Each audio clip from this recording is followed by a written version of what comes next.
राष्ट्रीय संरक्षक महिला विकास मंच की 5 सदस्यीय टीम नीलम कुमारी को न्याय दिलाने मुंगेर जिला के सुदूर इलाके जनार्दन डी गांव पहुंची। नीलम कुमारी अपने हकीकत को लेकर विगत 1.5 सालों से गांव की कचहरी से लेकर मुख्यमंत्री के जनता दरबार तक न्याय की गुहार लगा चुकी है। बावजूद अब तक नहीं मिल पाया है इसे न्याय, इसलिए इसने थक हार कर अंत में राष्ट्रीय संरक्षक महिला विकास मंच का दरवाजा न्याय के लिए खटखटाया है। दरअसल मुंगेर जिला मुख्यालय से लगभग 60 किलोमीटर दूर स्थित हवेली खड़गपुर प्रखंड के दरियापुर वन पंचायत के जनार्दन डी गांव निवासी नीलम कुमारी अपने हकीकत को लेकर विगत 1.5 सालों से गांव की कचहरी से लेकर मुख्यमंत्री के जनता दरबार तक न्याय की गुहार लगा चुकी है। बावजूद अब तक इसे न्याय नहीं मिल पाया है, इसलिए इसने थक हार कर अंत में राष्ट्रीय संरक्षक महिला विकास मंच का दरवाजा न्याय के लिए खटखटाया है। पूरा मामला इस प्रकार है कि नीलम कुमारी अपने पिता की इकलौती वारिस है और बचपन में इसके सर से मां का साया उठ गया।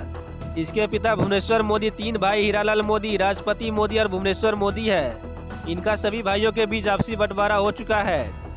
बंटवारे में 3 भाइयों को 10.5 बीघा जमीन हिस्सा में मिला है। बंटवारे के बाद नीलम ने अपने पिता के हिस्से की जमीन हद बटाई पर खेती के लिए अपने बड़े पापा हीरालाल मोदी को दिया था, पर अब उसके बड़े पापा हीरालाल मोदी और उनके बच्चे के मन में जमीन को लेकर लालच पैदा हो गया है। अब यह सभी मिलकर नीलम की जमीन को हड़पना चाहते हैं। वहीं इस मामले में हीरालाल मोदी के पुत्र का कहना है कि नीलम के पिता यानी उनके चाचा विक्षिप्त थे, परंतु उनकी 2 शादी हुई थी, लेकिन उनकी कोई भी पत्नी उनके साथ नहीं रही, सभी उसे छोड़कर चली गई।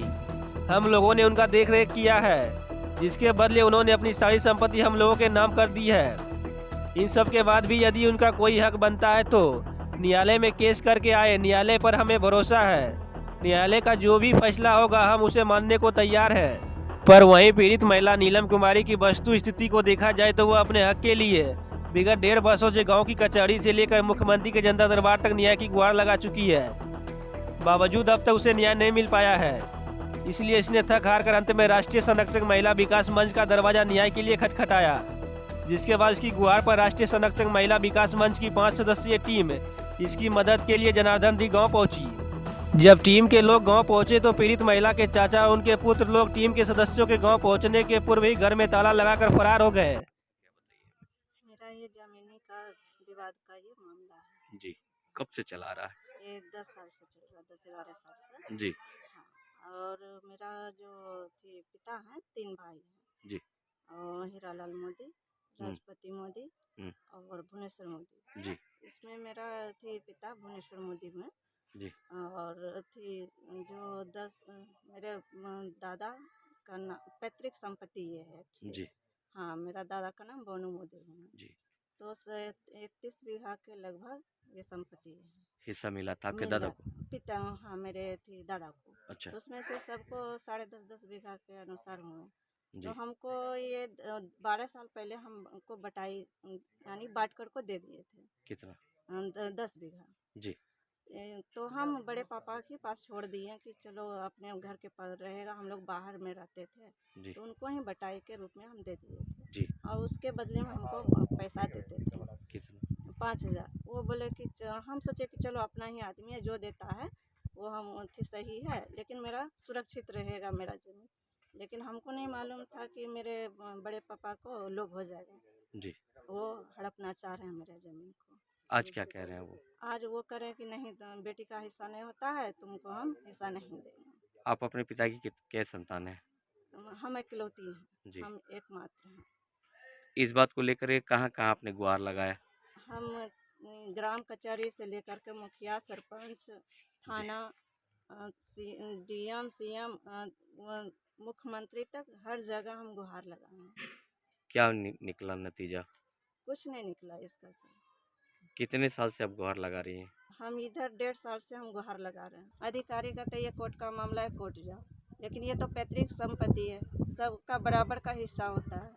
जी। हम सक्षम नहीं है, उतना हम अफोर्ड नहीं कर सकते हैं कि हम जाएं कोर्ट कचहरी। हम लेडीज हैं, हम कहाँ कहाँ बैठते हैं। इसके लिए हम सोचे कि नहीं, जो हमको बांट के दिया ही एक था मौखिक, तो अभी वो इनकार कर रहे हैं देने से। नीयत खराब हो गई? नीयत खराब हो गई है उनका, बेईमानी पर चले आए हैं। क्या नाम है आपका? मेरा नाम नीलम कुमारी है। कहाँ घर है? मेरा घर दरियापुर, जनार्दन डी। मेरे चाचा जी थे सर, भुवनेश्वर मोदी। हम्म, मेरे चाचा जी की 2 शादी हुई थी। हम्म, दोनों पत्नी उनको छोड़ के चली गई। हम्म, चाचा जी शारीरिक रूप से अस्वस्थ रहते थे, हमेशा बीमार रहते थे। इसलिए हम और मेरे पापा, मेरा पूरा परिवार ही चाचा जी का खाना-पीना, देख-रेख, उनकी सारी रहन-सहन की ज़िम्मेवारी, दवाई सारा हम ही लोग इलाज कराते थे। चाचा जी इस एवज़ में हमें गोद ले लिए। सरपंच की उपस्थिति में सारे जायदाद पे वो अपना हक मेरा कायम किए हैं, जिसका पंचनामा मेरे पास बना हुआ है। हम्म। और एक वसीयतनामा भी मेरे नाम से चाचा जी का किया हुआ है, जिसमें वो साफ रूप से लिखे हैं कि उनकी सारी प्रॉपर्टी का अधिकार मेरा और मेरे परिवार का है। ये पंकज कुमार प्रभाकर, कहाँ घर है? जनार्दन डी। देखिए ये लेडी है, इनका नाम नीलम देवी है। ये पिछले गत 1 महीने से टेलीफोनिक टॉक हो रही थी, फिर 2 बार ये पटना आके कंप्लेन भी की अपना मामला। ऑलरेडी इनका चारों तरफ है, थाना में है, कोर्ट में है, मुखिया के पास है, सरपंच के पास है। पूरे गांव में हर बच्चा से लेके बूढ़ा बूढ़ा इस मामले को जान रहा है। मामला ये है कि ये एक बेटी है, 3 भाई थे, उनके पुत्र हैं, सुपुत्र हैं। एक भाई के कोई बच्चे नहीं थे। एक भाई से ये नीलम देवी है, सिंगल वन। फादर अचानक से गायब हो गए गांव से। मदर जो है इनकी बचपन में ही डेथ कर गई, तो इनका पालन पोषण ननिहाल में हुआ है और शादी गांव से हुई है। लेकिन अब की जो स्थिति है, शादी कर देने जो गांव की एक मानसिकता होती है कि बेटी का अधिकार नहीं है। भाई इसका 10-11 बीघे जमीन का सवाल है, इसके माँ बाप का हिस्सा है, तो ये अपने हिस्से को मांग रही है। ये बोल रही है मेरे 3-3 बच्चे हैं, मैं बेंगलोर में बच्चों को पढ़ा रही हूँ, लिखा रही हूँ, मेरे पालन पोषण के लिए मेरे जो माँ बाप है वो जो मेरे लिए रख के गए हैं वो मुझे दे दीजिए।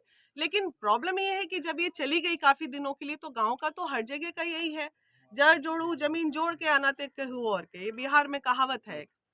तो वही हुआ, इसका जमीन जो है इनके पूरे रिश्तेदारों ने कब्जा कर लिया। नॉट ओनली मुखिया जी की वो साथ उनका बात दे रहे हैं ये जो मजबूत है। एक लड़की सरपंच कमजोर है तो जी जो का कहना है, उनका पेपर बिल्कुल सही बना हुआ है, कोई बात नहीं, उनके अकॉर्डिंग इसकी प्रॉपर्टी है, इसको मिलना चाहिए, हम कानूनी बात करेंगे। मुखिया जी का कहना है नहीं मैडम, जो आप कहेंगे। उन्होंने पहले क्या नजर रखी, किस जमीन पे रखी, क्यों इसका साथ नहीं दिया, उस पेज पे हम नहीं जाते हुए, मेरे से जो मुखिया की बात हुई है वो कह रहे हैं कि नहीं इसका हक है, इसे मिलना चाहिए। पहले उन्होंने कहा था, इनसे कहा था, नहीं मिला था, लेकिन आज कह रहे हैं कि जो इनका हक हिस्सा है वो इन्हें मिलना चाहिए। आज आप यहाँ पे गांव पे कि एक एफआईआर कॉपी मैं आपको दिखाती हूँ, गंगटा थाने के हमारे आला अधिकारियों के। ये देखिए यहाँ पे तारीख मेंशन होता है एफआईआर में 2020। हाँ, मान लीजिए ये मिस्टेक था लिखने वाले का, या हो सकता है मंशा से किसी ने गलती किया। आप एफआईआर दर्ज कर रहे हैं 2022 में और यहाँ पे कंप्लेन दर्ज हो रहा है 2020 के डेट से। ये तो ऐसे ही इनवैलिड है, इसको तो फाड़ के भी फेंक दिया जाए। तो ये सब लापरवाही है। ये जो भी केस के आईओ है या एसएचओ ही ना साइन करके आईओ डिप्यूट करते हैं। क्या आपने ये देखा नहीं, यहाँ 2020 मेंशन किया हुआ है, आपने तो कांड का डेट ही बदल डाला, उसको 2000 बैक ले जाके बदल रहे हैं। तो ये सब चीजें बहुत है। और सबसे बड़ी बात है, इतने रूरल एरियाज हैं, यहाँ पे नज़र नहीं पड़ पाती है सरकार की प्रॉपर वे में। और जो सरकार के आला अधिकारी बैठते हैं, मुखिया जी हैं, वो कानूनन संविधान के तहत एक शपथ लिया जाता है, शपथ लेते हैं वो कि हम संविधान के पॉइंट नहीं है ये। मैम आप आई जिस मामले को लेके आई हैं, तो उसको लेके अगला कदम आपका क्या होगा? देखिए कदम बहुत सिंपल है और इसमें कोई लड़ाई झगड़ा नहीं है। इनके परिवार भगौड़े की तरह जो भाग गए हैं, कितने दिन भागेंगे? इनको तो यहाँ से हमसे नहीं पकड़ाएंगे। मुखिया जी अभी बोलेंगे, ये आके बैठेंगे। और प्रेम पूर्वक, प्रेम से जो काम किया जा सकता है वो लड़ के आप प्राप्त नहीं कर सकते। और मेरा अधिकार है, मुझे चाहिए, मैं तो अपने अधिकार करने आई हूँ, थोड़ी आपका कोई चोरी और डकैती करने आई हूँ। मेरा अधिकार है, मुझे दे दीजिए, बस इतनी सी बात है। उनका अधिकार उनको दे दीजिए, ये यहाँ से चलते बनेंगे या उसको बेच देंगे या मुखिया जी ही खरीद लें इनसे जमीन। अगर उनको वो जमीन पसंद आ रही है तो वो खरीद ले उसे, जो यहाँ का रेट है उसके हिसाब से पैसा दे दे। ये तो तैयार है जमीन बेच के जाने के लिए। लेकिन ऐसा थोड़ी है कि आप बेटी है तो उसको एकदम से नेग्लेक्ट कर दीजिए, हटा दीजिए, उसका हक मार दीजिए। कानून में ऐसा कोई प्रावधान नहीं है।